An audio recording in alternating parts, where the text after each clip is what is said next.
I have a guest that is going to be familiar to all of you, and I've been wanting to get him on the show for a long time.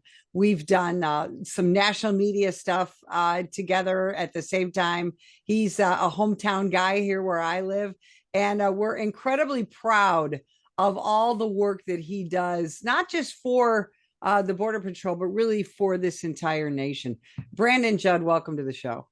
Betsy, it's good to be with you. Thank you. I appreciate that. So before we get into it, I'm going to ask you what I ask every cop that comes on the show. Why'd you become a cop, Brandon? Now, I don't think I'm any different than anybody else. When we put that uniform on, we want to go out and we want to protect the American people. We feel a sense of service. We want to ensure that our communities are safe. We want to ensure that the liberties that we have continue to go forward for our children, for our grandchildren, and for our posterity, frankly. That's the reason that the vast majority of us put on a uniform. That's the reason the vast majority of us go into law enforcement. So, I was your basic city cop, and you took on a much different role. You're literally trying to keep this nation a sovereign country. And I, think back to when you were a rookie. That must have just been a pretty amazing task to take on. Betsy, I appreciate all law enforcement. It doesn't matter whether it's DPS, county, or municipal police. Everybody does a very difficult job. But yeah, I mean, I look back to the beginning back in 1997 when I entered on duty with the United States Border Patrol. And back then, we were dealing a lot with mom and pop smuggling organizations. These were not the transnational criminal organizations that we're seeing today. These were a lot of small time smuggling organizations. They would also bring in a lot of marijuana, including the human smuggling. Now we just don't do that anymore.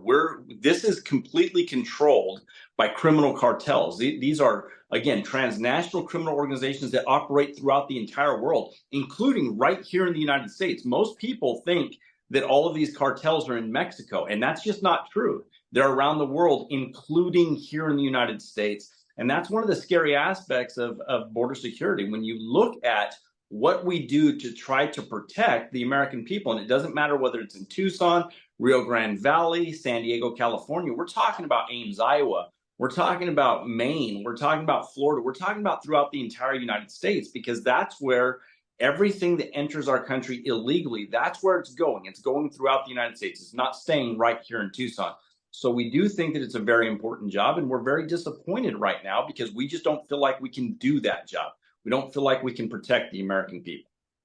Brandon, I've done a lot of international travel, and there wasn't a single country's border that I could cross or cross into where I didn't have to go through a significant amount of questioning and checks and showing paperwork and things like that. How did we lose control of our border? Politics. It strictly comes down to politics. When you look at today's, again, having done this for many, many years, I recognize the ebbs and flows in politics. And I even go back to President Obama, his first term. He was extremely good on the border, extremely good. His second term is when we decided to get into presidential politics because it turned and we saw his true colors. We saw what his base wanted. We saw that his base wanted open borders. And we're seeing that with President Biden. And President Biden is putting his base of support or these special interest groups ahead of what's best for the American people. And so we're seeing right now that border security is now coming down to politics. And frankly, Betsy, we're seeing that with local law enforcement as well. All you have to do is look at the movement to defund the police. What we're dealing with today is we're dealing with more politics than what's best for the American people. And it's disgusting to know that this power grab that these people are after is being put ahead of what's best for the safety and security of everybody in this country. We hear a lot in the media, Brandon, about the border crisis and et cetera, but I don't think people really understand the depth and the severity of the situation of all these people who a lot of them we don't know where they're from. A lot of them you guys never even have contact with. And it all comes down to what Mr. Mayorkas is doing. And we have legislators who have said, okay, we're going to impeach him. That seems to be moving somewhat slowly. How will the impeachment of Secretary Mayorkas help this situation? So if it's run correctly, then we're going to have a trial in the Senate. And if there's a trial in the Senate, then all of the evidence is going to come out, exactly how he's failed, exactly how he hasn't done his job. But if Senator Schumer gets the vote immediately to shut it down, then we're never going to get that evidence. We're never going to get that. And so that's what I want to see. Whether they convict him, whether they don't, I want the American people to see exactly what is taking place on the border. I don't care if people agree with me or disagree with me. What I care about is that we have an honest conversation. I care that people have all of the facts to be able to make an informed decision. And when you can make that informed decision, you're going to be better equipped when you go to the ballot box to vote for who you think is going to be best. And unfortunately, we just don't have that honest conversation anymore. You have the radical left media, and I'm going to say it's MSNBC, but you have a radical left media that just doesn't want to have that honest conversation with the American people. And so that's why I want to see this trial. If we have this trial, we're going to be able to see exactly what's going on. We're going to be able to see the failures, and we're going to be able to see all of the dangers that exist for the American people. That's why I want the trial to go forward. Do you think Americans are going to be surprised when they learn the truth? Because I think a lot of people think, oh, okay, well, people come over, they present themselves to the Border Patrol, they get a plane ticket and a bag of stuff, and they go on their merry way. And that's not the reality of these releases, is it? Can you help people understand what really happens? Certainly. When you look at the number of people that we're dealing with today, all you have to do is look at the ones that we take into custody that have criminal records. We're dealing with rapists. We're dealing with pedophiles.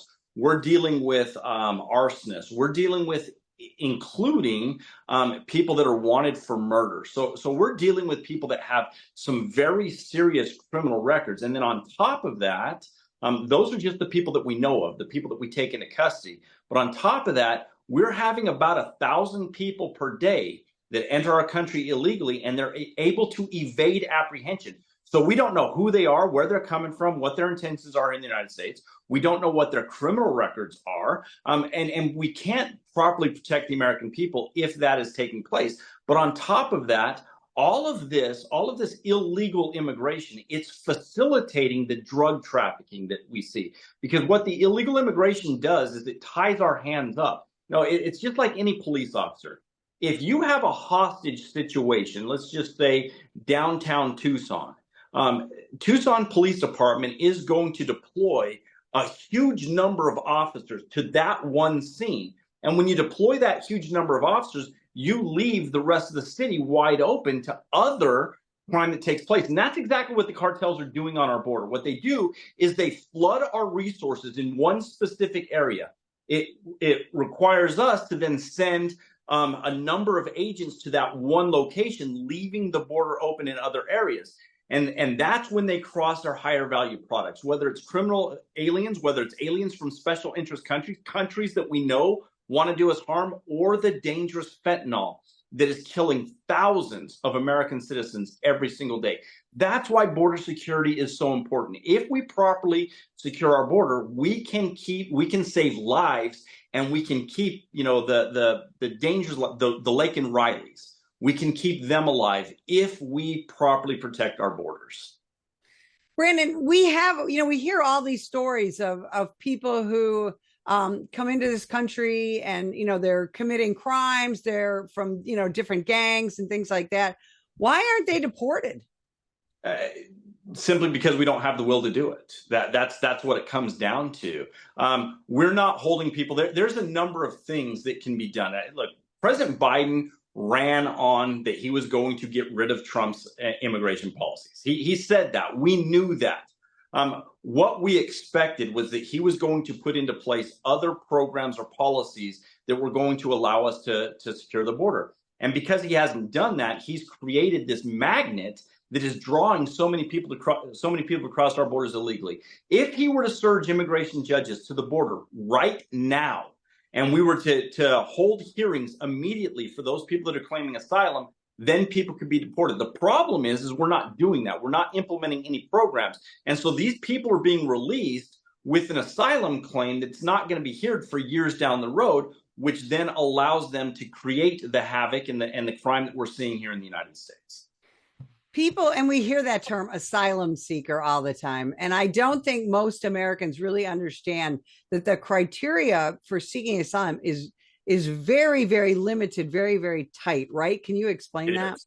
Yeah, so when you look at the number of people that claim asylum, it's only about 10% that once they go through the entire court proceedings are actually found to have a legitimate claim to asylum in the United States. Asylum is very serious. You have to be able to prove that you fear for your life, whether that's because of your political affiliations, whether that's because of your religious affiliations or your different groups that you might identify with. You have to prove that. The burden of proof is not on our government.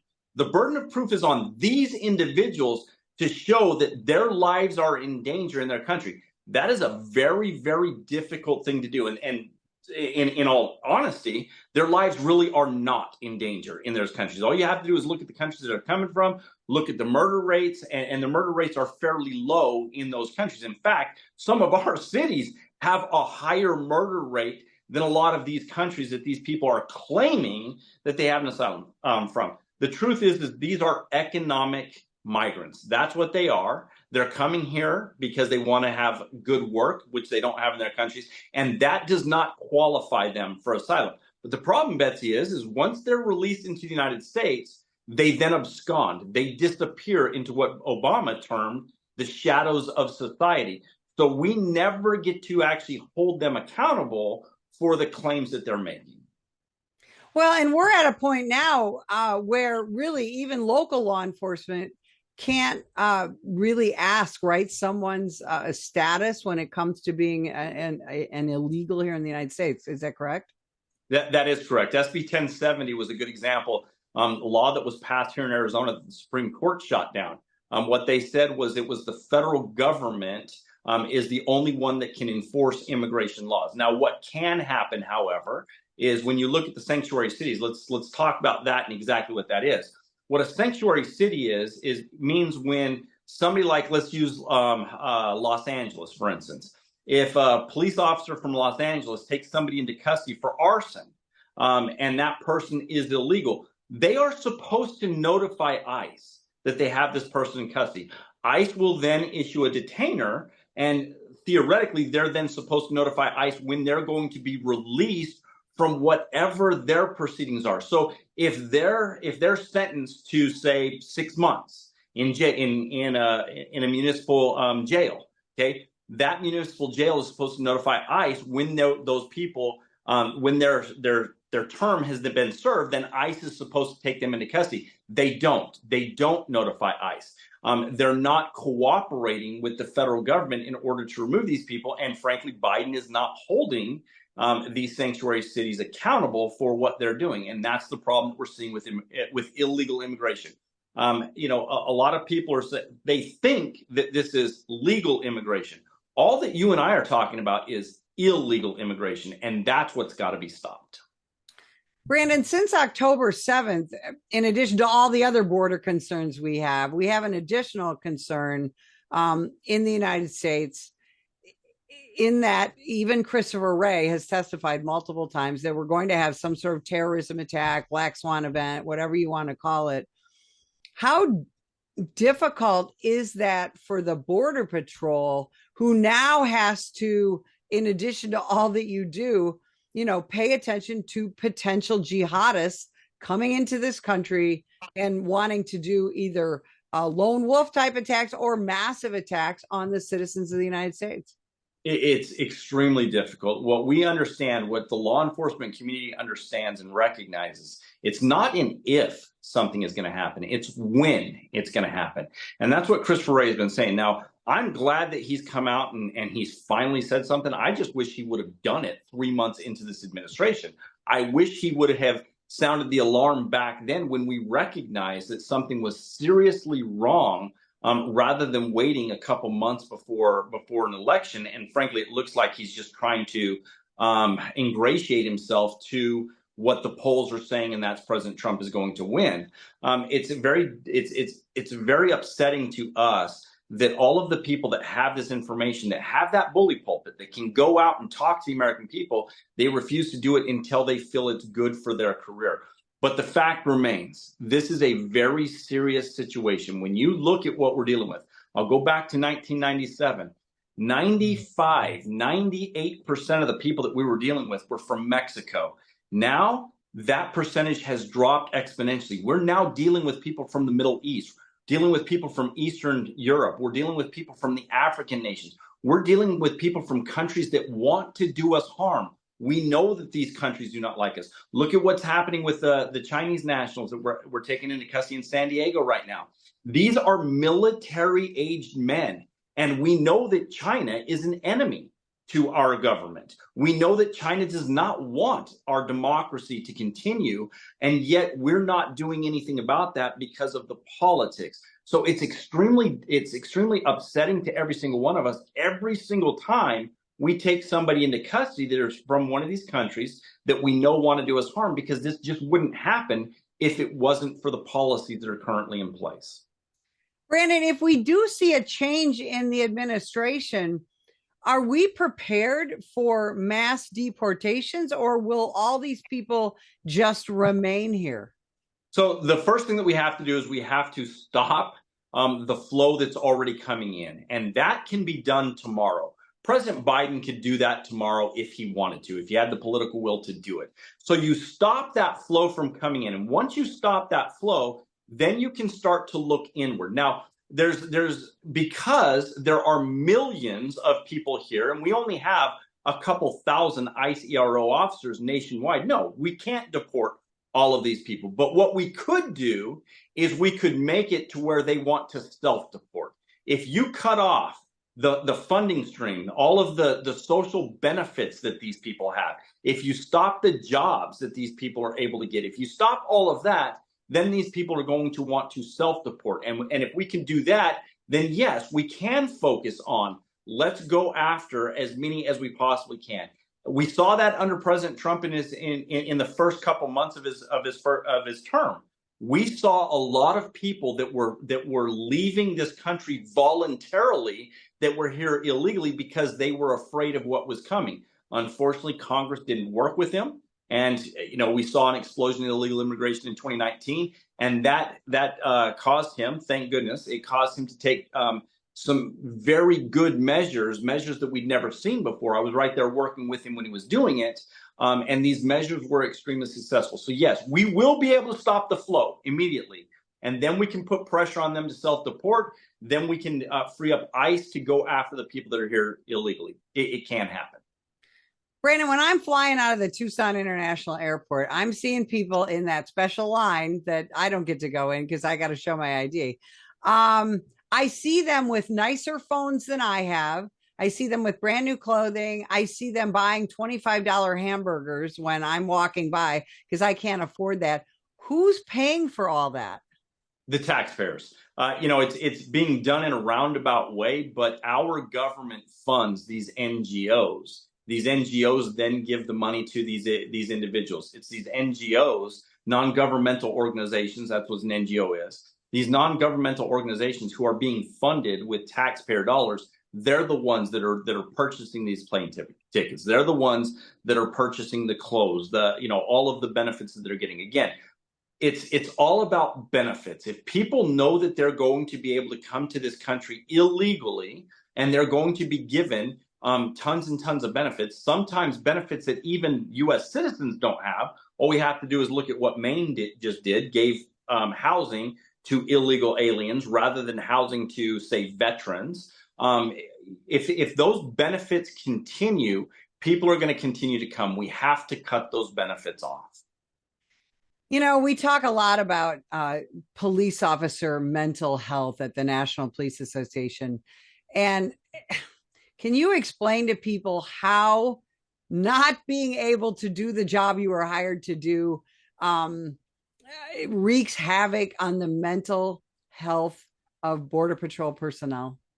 So I personally believe, and I think that most psychiatrists would agree with this, People want to feel like their job means something. They want to be able to go home at the end of the day and think that they accomplished something. One of the hardest jobs that I ever did was when I was in college in Phoenix, and I worked for a concrete company. But every single day, as difficult as that job was, as hot as it was in Phoenix, every day I was able to walk off the job site, look back, and see what we accomplished. And right now, Border Patrol agents just don't have that sense of accomplishment. We feel defeated. We go home every day feeling like we didn't accomplish anything, feeling like we're getting a paycheck for doing absolutely nothing. And anytime that happens, that does take a toll, not just on in your personal life, but it takes a toll in your family life as well, because you just don't feel like you're accomplishing anything. And when you don't feel like you're accomplishing anything, then your self-esteem goes down. Your desire to do good goes down. So it plays a huge role whether or not we feel like we're able to do our jobs. And frankly, again, Betsy, I've talked with many, many law enforcement officers. This whole defund police has caused a significant drop in the mental health of our police officers as well. Yeah, you're absolutely right. Real quickly, are you having a hard time recruiting and retaining personnel? So we don't have a hard time recruiting people. We have a very hard time retaining people. We have lots and lots of people in the pipeline. But once they get in and once they see exactly what the job entails and not being able to do the job, we just can't retain people. The Border Patrol has one of, if not the highest attrition rates in the entire federal government. I'll tell you, Brandon, you are out there doing God's work, literally, and we really appreciate all you do. Tell folks where they can find you, where they can follow you. You can follow me at Real Brandon Judd on Twitter. That's the main place to follow us. You can also follow us at BP Union. You can follow us in those two locations. All right. Thank you so much. And thank you so much for spending time with us today. We really appreciate it. And if you'd like more information about the National Police Association, visit us at nationalpolice.org.